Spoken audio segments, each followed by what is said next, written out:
राहुल गांधी से भारतीय जनता पार्टी को क्या दिक्कत है? क्या राहुल गांधी के उस नारे से दिक्कत है जो बिहार में इस वक्त गूंज रहा है, यानी वोट चोर गद्दी छोड़? या फिर भारतीय जनता पार्टी का वो अभियान जिसमें यह कहा जा रहा है कि राहुल गांधी ने प्रधानमंत्री नरेंद्र मोदी की मां का अपमान किया था, जबकि जिस शख्स ने प्रधानमंत्री नरेंद्र मोदी को गाली दी थी वो शख्स पुलिस की गिरफ्त में है।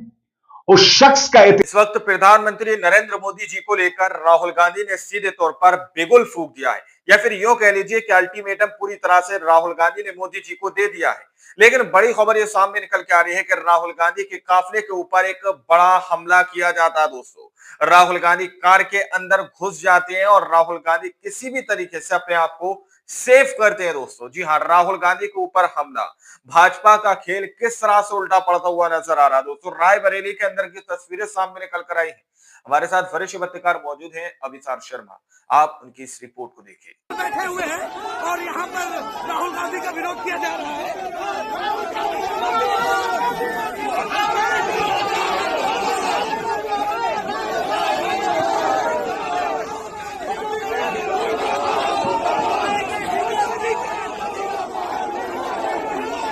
हर गुजरते दिन के साथ भारतीय जनता पार्टी, उसके कार्यकर्ता, उसके नेता राहुल गांधी के खिलाफ पारे को बढ़ा रहे हैं।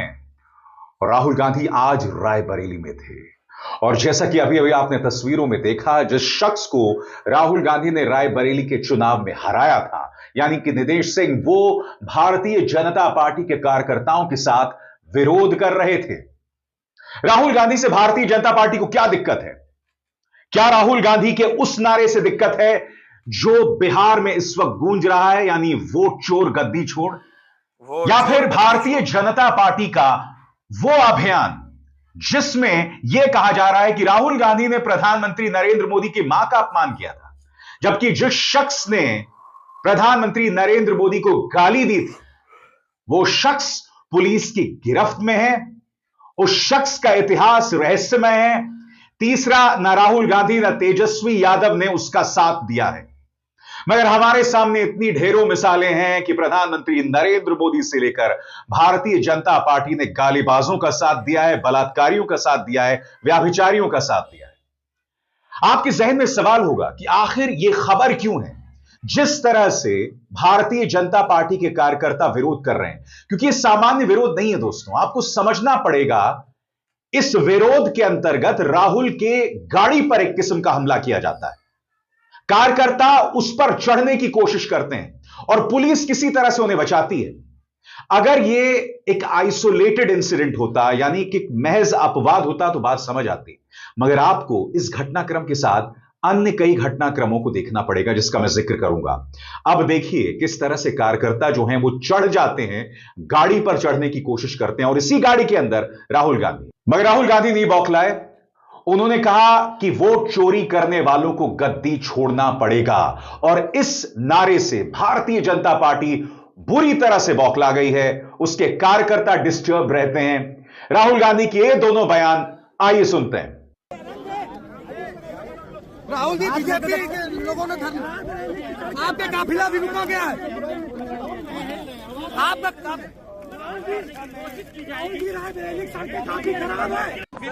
Yeah. See, the main nara these days is vote chor, gaddi chor. And that is being proved across the country. We will prove it again and again and again in more and more dramatic ways. Thank you. दोस्तों, राजनेताओं का विरोध होता है और इसमें दो राय नहीं है। मगर मैंने आपसे क्यों कहा कि यह विरोध सामान्य नहीं है? क्योंकि समानांतर तौर पर भारतीय जनता पार्टी राहुल गांधी के खिलाफ झूठ बोलती है, दुष्प्रचार चलाती है। इस वक्त राहुल गांधी आधा दर्जन मुकदमों में फंसे हुए हैं। सही सुना आपने। और ये मुकदमे आरएसएस के किसी कार्यकर्ता ने जो है वो दर्ज कर दिया है, या भाजपा के किसी कार्यकर्ता ने। आप जानते हैं राहुल गांधी की सांसदी भी चली गई है। राहुल गांधी इस वक्त देश के इकलौते राजनेता हैं जिनके खिलाफ इतने केसेस दर्ज हैं, और वो आए दिन अलग अलग राज्यों की अदालतों में जाते रहते हैं हाजिरी देने के लिए। और ये जो तमाम मुकदमे हैं वो भाजपा, उनके कार्यकर्ता, आरएसएस, उनके कार्यकर्ताओं ने ही उनके खिलाफ फाइल किया है। और सबसे बड़ी बात यह है कि राहुल गांधी ने जो बात कही है वो इतनी ज्यादा खतरनाक नहीं है, उनसे कहीं ज्यादा खतरनाक बातें, आपत्तिजनक बातें भाजपा के नेता कहते रहे हैं, मगर कोर्ट केसेस का सामना कौन कर रहा है? राहुल गांधी। जैसे मैंने बताया, उनकी सांसदी भी चली आधा गई दर्जन मुकदमे है ना उनके, और अब जैसे मैंने कहा, उनके खिलाफ प्रदर्शन जो कभी कभी हिंसा की लक्ष्मण रेखा को भी पार करते हैं। जिस तरह से उनकी गाड़ी पर यह प्रहार किया, यह बहुत कुछ कहता है दोस्तों, यह बहुत कुछ कहता है। और आज मैं कहना चाहूंगा, भारतीय जनता पार्टी आग से खेल रही है। अब कायदे से यह बात राहुल गांधी से भी कही जा सकती है, मगर राहुल गांधी जो बात कर रहे हैं वो विपक्ष के हर नेता को करना चाहिए। हां, कई बार वो तू तड़ाक करते हैं, खासतौर से जब प्रधानमंत्री नरेंद्र मोदी की बात आती है, मगर आपको समझना पड़ेगा कि राहुल गांधी का यह गुस्सा कहां से आता है। क्योंकि प्रधानमंत्री नरेंद्र मोदी ने उनकी मां सोनिया गांधी के साथ तू तड़ाक किया था, जर्सी काऊ कहा था, राहुल गांधी को जर्सी काऊ का बछड़ा कहा था, कांग्रेस की विधवा और न जाने क्या क्या कहा था। अगर आप भूल गए हैं, क्योंकि हम सबकी याददाश्त बहुत कमजोर है ना, तो आइए सुनते हैं प्रधानमंत्री ने राहुल गांधी की मां को किन शब्दों से नवाजा था। सुना जाए। हमारे देश में सुनिए मोदी जी का पहले का बयान। कांग्रेस ने ऐसी सरकार चलाई कि जो बेटी पैदा नहीं हुई, जिस बेटी का जन्म नहीं हुआ, वो कांग्रेस सरकारों के कागज पे वो बेटी की विधवा भी हो गई और बेटी के विधवा पेंशन भी मिलना शुरू हो गया। ये रुपये कौन कौन विधवा थी जो लेती थी? ये कांग्रेस की कौन सी विधवा थी जिसके खाते में रुपया जाता था? मैंने कहा था इनकी सबसे बड़ी नेता चुनाव लड़ने की हिम्मत नहीं करेगी, वो डर के मारे भाग जाएगी। और वो भाग करके राजस्थान गई और राजस्थान से राज्यसभा में आई और हुआ भी यही। और बात वहां नहीं रुकती, याद कीजिएगा, एक बच्चे ने डिसलेक्सिया को लेकर सवाल उठाया था, वो बीमारी जिससे कई बच्चे जूझ रहे हैं और कई मां बाप उस चुनौती का सामना करते हैं। एक बच्चा बहुत गंभीर सवाल पूछ रहा था, मगर डिसलेक्सिया के सहारे प्रधानमंत्री सोनिया गांधी की बेइज्जती करना चाहते थे और उनके जरिए राहुल गांधी की, तो उन्होंने यह बात कह दी। और यह अपने आप में बहुत संवेदनहीन है, क्योंकि दोस्तों यह बात आप किसी प्रधानमंत्री से उम्मीद नहीं करते, मगर प्रधानमंत्री कई बार ऐसी लक्ष्मण रेखाओं को पार कर चुके हैं। सुना जाए। एंड बेसिकली हमारा आइडिया डिसलेक्सिक पीपल पे बेस्ड है। डिसलेक्सिक बच्चे ऐसे बच्चे होते हैं जिनकी लर्निंग और राइटिंग पेस बहुत ज्यादा स्लो होता है, बट उनकी इंटेलिजेंस और क्रिएटिविटी लेवल काफी अच्छा होता है। जैसे कि हम तारे जमीन पर मूवी में दर्शीन रावल का जो भी क्रिएटिविटी लेवल था वो काफी अच्छा था। तो कोई 40-50 साल के बच्चे को भी ये योजना काम आएगी?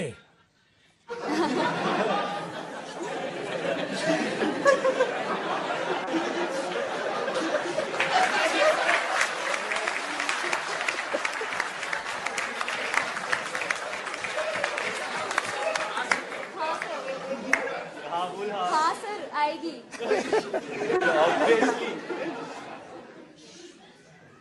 तो सर बेसिकली फिर तो ऐसे बच्चों की माँ बहुत खुश हो जाएगी।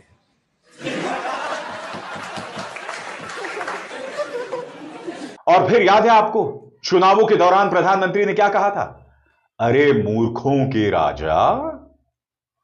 यह शब्दावली किसके लिए थी? मगर जाहिर सी बात है, आपने कभी उस शब्दावली पर कोई आउटरेज नहीं देखा होगा। यह तमाम बयानात मैं आपको क्यों दिखा रहा हूं? यह बतलाने के लिए कि राहुल गांधी का जो गुनाह है सो नहीं है, वो अदालतों का सामना कर रहे हैं, मगर प्रधानमंत्री तो जो हदों को पार करते हैं वो कोई हद ही नहीं है उनकी। याद है आपको, मूर्खों का राजा बताया था उन्होंने। सबसे बड़ी बात, राहुल गांधी का अपमान करने के लिए उन्होंने बच्चों का अपमान कर दिया था, यह कहकर कि बालक बुद्धि है वो। दो बयान थे, मूर्खों का राजा, बालक बुद्धि, दोनों सुनिए। एक बयान दिया गया था संसद के अंदर और एक बाहर दिया गया था एक चुनावी सभा में। सुना जाए। हमने कल सदन में यही बचकाना हरकत देखी है। कल यहां बालक बुद्धि का विलाप चल रहा था। मुझे मारा गया, मुझे इसने मारा, मुझे उसने मारा, मुझे यहां मारा, मुझे वहां मारा, ये चल रहा था। सिंपैथी हासिल करने के लिए ये नया ड्रामा चलाया गया है। ये आधा मैंने दर्जन सुना मुकदमे ऊपर लगाए गए हैं। कल एक महाज्ञानी कांग्रेस के कह रहे थे कि भारत के पास, यहां के सब लोगों के पास made in China mobile phone होता है। एक महाज्ञानी कांग्रेस के कह रहे थे कि आप सबके पास made in China mobile phone होता है। अरे मूर्खों के सरदार, किस दुनिया में रहते हैं ये लोग। और आगे बढ़ने से पहले एक जरूरी संदेश, मेरे कार्यक्रमों के लिए आप नोटिफिकेशन का इंतजार मत कीजिए।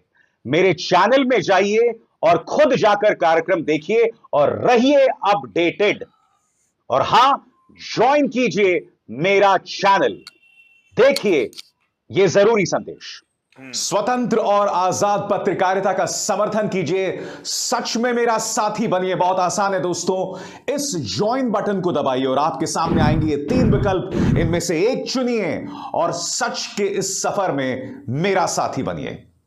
आपको समझना पड़ेगा दोस्तों, राहुल गांधी भारत जोड़ो यात्रा करते हैं, उस भारत जोड़ो यात्रा को लेकर कितना दुष्प्रचार किया जाता है। राहुल गांधी वोटर अधिकार रैली करते हैं, उस वोटर अधिकार रैली को लेकर भाजपा कितना झूठ बोलती है। और सबसे बड़ी बात, कोई छुटभैया नेता, कोई अमित मालवीय, कोई दो रुपल्ली ट्रोल, ये सब नहीं कहते हैं, इनके बड़े बड़े नेता बोलते हैं। कई बार स्वयं प्रधानमंत्री गलत बयानी करते हुए पकड़े जाते हैं। आपको याद है कि नहीं, राहुल गांधी ने जब भारत जोड़ो यात्रा शुरू की थी तब क्या क्या नहीं कहा गया। पहले तो स्मृति ईरानी ने उनके बारे में झूठ बोला था। वो स्मृति ईरानी जिनका शायद Guinness book of world records में नाम होना चाहिए, राहुल गांधी के बारे में वो इतना झूठ बोल चुकी हैं कि राहुल गांधी ने स्वामी विवेकानंद का अपमान किया था, उनके सामने सिर नहीं झुकाया था। ये तस्वीर आपके सामने, फिर भी झूठ बोला।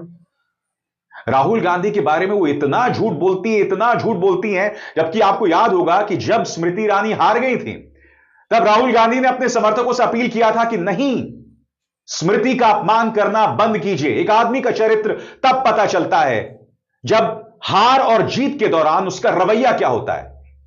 यह खूबसूरत बात राहुल गांधी ने कही थी स्मृति ईरानी के बारे में, वो स्मृति ईरानी जिन्होंने, याद कीजिएगा, संसद के अंदर। दोस्तों, आप लोगों को इस वीडियो के अंदर सीधे तौर पर दिखाया कि किस तरह से प्रधानमंत्री नरेंद्र मोदी जी के कुछ बयान दिखाए गए हैं। राहुल गांधी प्रधानमंत्री नरेंद्र मोदी जी से तू तड़ाक करते हैं। आखिर वो इतना गुस्सा उनके पास कहां से आता है।